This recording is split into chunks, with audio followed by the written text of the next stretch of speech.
کہتے ہیں کہ 98 میں ان کے بابا کی شادی ہوئی تھی غالباً، یہ کہا تو مہر نہیں دیا تھا والد صاحب نے، تو اب کسی نے ان کو کہا اچھا مہر تھا 5000، اب کسی نے کہا نہیں 1 سال کی جو کمائی ہوگی اس میں سے کچھ شیئر نکال کے دینا ہوگا، کیا حکم شرع ہے؟ دیکھیں اس طرح کے جو مشورے دیتے ہیں غلط سلط، جن کو دین کی ABC بھی نہیں آتی، ایک تو ان سے مشورہ نہ کیا کریں، اور دے تو اس کو بالکل اوائڈ کر دیں۔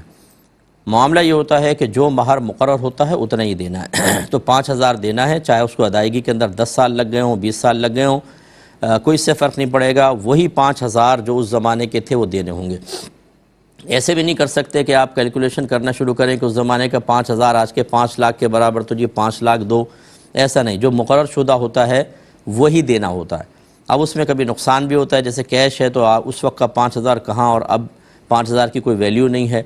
اور فائدہ بھی تو ہو سکتا ہے کہ اگر مہر میں گولڈ رکھا تھا تو اس وقت گولڈ کا ریٹ اور اب گولڈ کا ریٹ فرق آ سکتا ہے، تو لیکن بہرحال جو مقرر ہوا تھا وہی دینا ہوگا، سال کی کمائی وغیرہ سے اس کا کوئی تعلق نہیں ہے۔